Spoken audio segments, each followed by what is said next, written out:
Hi guys, and welcome back to another fly tying tutorial. So in this series, flies you must have in your box, it would be remiss of me not to include a buzzer pattern.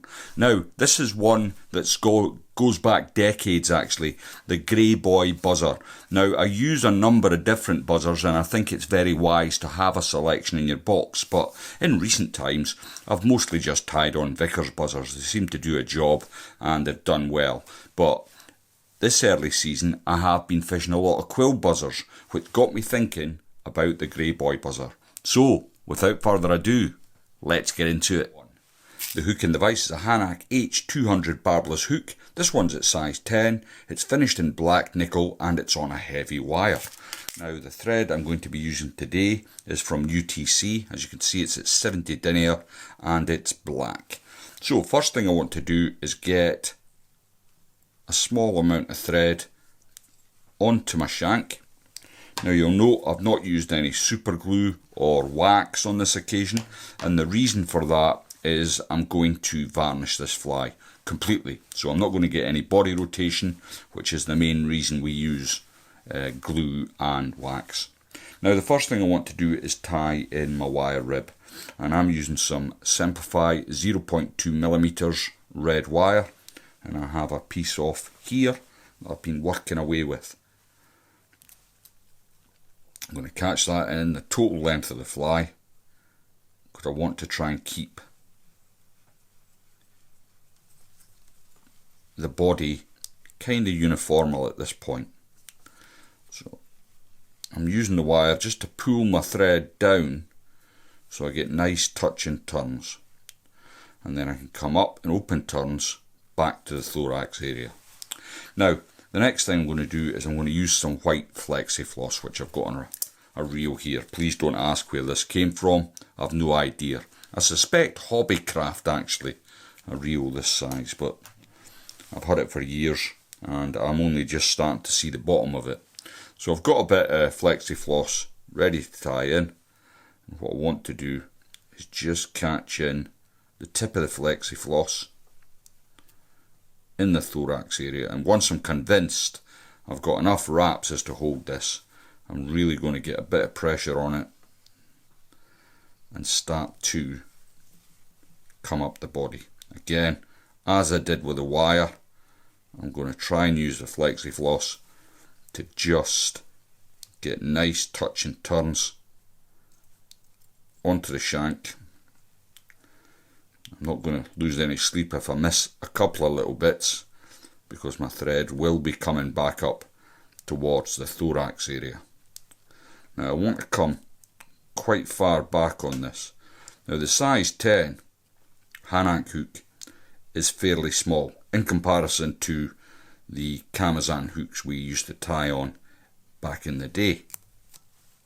So you want to use as much of that shank as you can. So I've come way further back than I would normally. Now before I go back up, I'm going to give my bobbin just an anti-clockwise spin, and what that does is it will flatten out the thread, and then I can come back up the shank of the hook.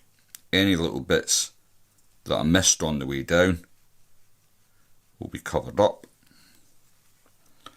and then I can bring it all the way up to the thorax area.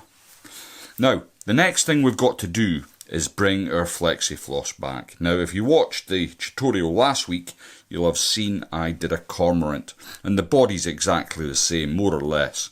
Now, what I want to do is get a lot of pressure on the flexi floss on my initial couple of turns. You'll see it really under some pressure there.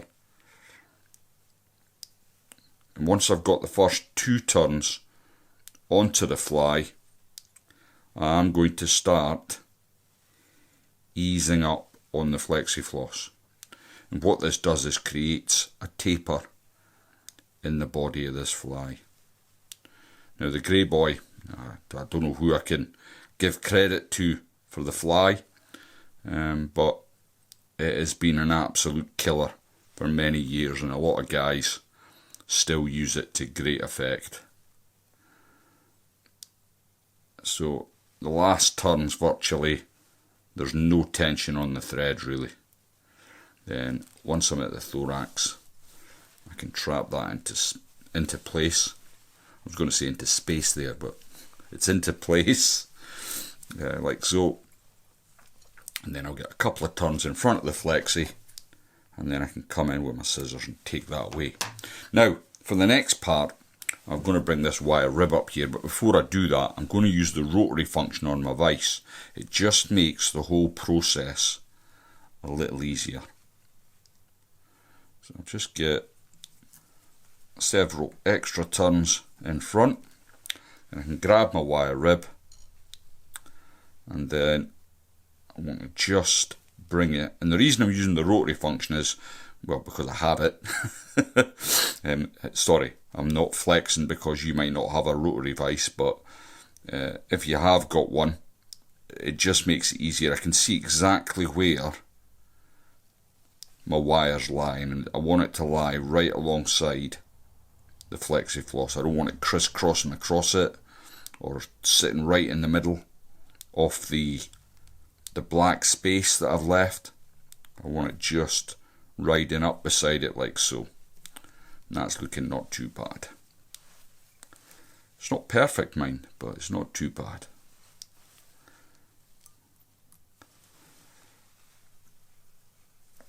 So, a couple of turns in front of the wire, grab your wire and helicopter it away. Now, tying the buzzer itself is actually relatively simple. It's getting the proportions right, and that's so true of a lot of fly tying. If you get the proportions of your thorax with a taper in the body, it just makes the fly look a lot better. Next then, I'm going to use goose bites for the cheek. Now this looks bright orange as you see it on the stock here, but once you take it off, it is a little lighter. I would like it a little darker red, and what I can do, I'm not going to do it on this occasion, but sometimes I colour in the bites a little bit more with a red pen just to get that deeper colour, but I'm not going to bother on this occasion. I'm sure it'll take up enough of your time as it is. So I'll catch in one on one side, and then I can grab the other bite. Now you'll see there's a little curve in the bite, so there's a good side and a bad side with goose bites. Make sure you tie the good side down onto the fly, because that's then going to come forward and become your wing buds. So I'm just trying to ascertain the right amount of wraps to come back to get a nice steady thorax, and then I can use my thread here just to build a rugby ball shape in at the thorax here. Again, try and be neat, but it's not super essential, as we are going to coat this fly in multiple layers of resin and varnish, but I like to keep it as neat as I can. So I've built my thorax area there, as you can see, and what I'm going to do is I'm going to bring both the goose bites forward at the same time. Now, excuse my fingers as I come around and just trap them into place with 2 or 3 turns. Now, I'm keeping a lot of tension on my thread here. I'm going to grab the goose bites. Now, it works just like helicoptering away a wire rib. You can take that away. Now, sometimes you will get, I've been lucky here, but sometimes you will get a little bit of the bud, sorry, the goose bite sticking out, and what you can do is just cover it up with the head straps. I didn't really have an issue with it there, but sometimes it does stick out a bit, which can be quite annoying. So I'm grabbing my whip finish tool. Kind of forgot how to use it there for a second. Yeah, if you followed the channel for a long time, it took me a number of years to actually get to the point of using a whip finish tool. I used to just use my hands. So there we've got the body of the fly, and that's stage one, if you like, and that's the easy stage. Tying the flies are easy. The laborious, boring stage is coming up. So we want to get the fly to the level you've seen in the vise here. I'll just remind you of what that looks like. And the way we're going to do that is we're going to incorporate resin and varnish in the fly. So while I'm doing this boring bit, actually, you could do me a massive favour and just nip down and give this video a like. And if you're not already subscribed to the channel, please do so, because it is my retirement plan. So I'd appreciate that support. Now, I'm going to get just a little bit of resin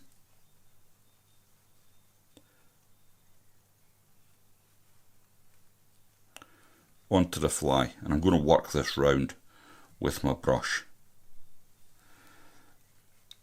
Now, getting a good finish on these flies does take time. If you put the time in, you'll get the result. But the way to do it is just thin coats, nice and thin. Try not and get your resin stuck in the eye of the hook. Just put that down at the side. I'll come with my torch. Now, talking about flies that you must have in your box, this is one that would definitely always be in my boxes. Even if I had like 6 to 12 of them in size 10, size 12s, they're really effective. And I find they're particularly effective early season in the larger sizes, like size 10. So we've cured that up. I'm going to come back to my resin again. This time I want to have a little bit more resin on the brush. And what I'm going to do is just use the stem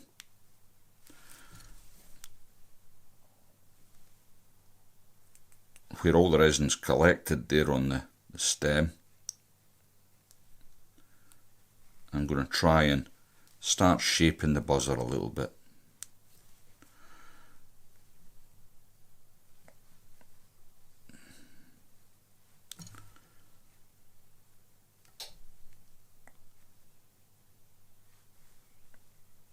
Make sure you get it completely sealed. Try not and miss any bits. That's looking not too bad.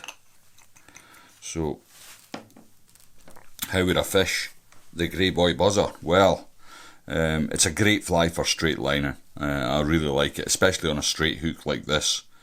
I do tie them on curved hooks, but I tend to fish them under the bung.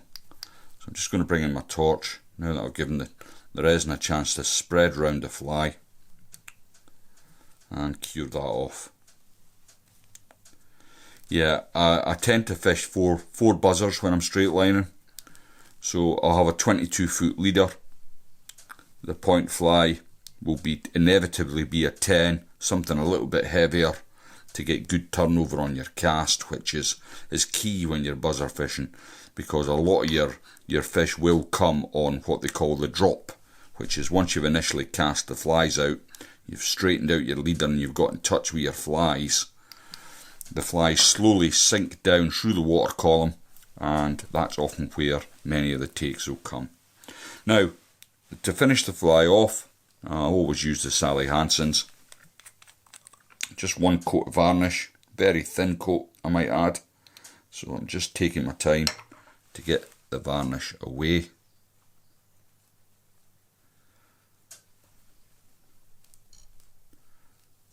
And then I can come in. Again, I'm avoiding the hook eye with the varnish. I don't want to ruin the fly. We all know the frustrations. I'm sure we've all done it. I've been on the boat or on the bank trying to thread a fly and you can't get your tippet through the eye because you've because you've gunked it up. If you do happen to have been a bit clumsy, a little hackle here through the eye of the hook. I'll just clean this. This has been on my bench for ages. Somebody said that's the waste of a good hackle the other day, and they're right, but it's a tool. Now, I've not gunked up my eye, but if I had, I could have just come in with that, cleaned the eye out. Now I want the use of my vise, and currently that's going to take a while to dry. So what you can do is come in, bit of foam, take that away, and off it goes to dry. Thanks very much for watching. I'll see you all in the next one.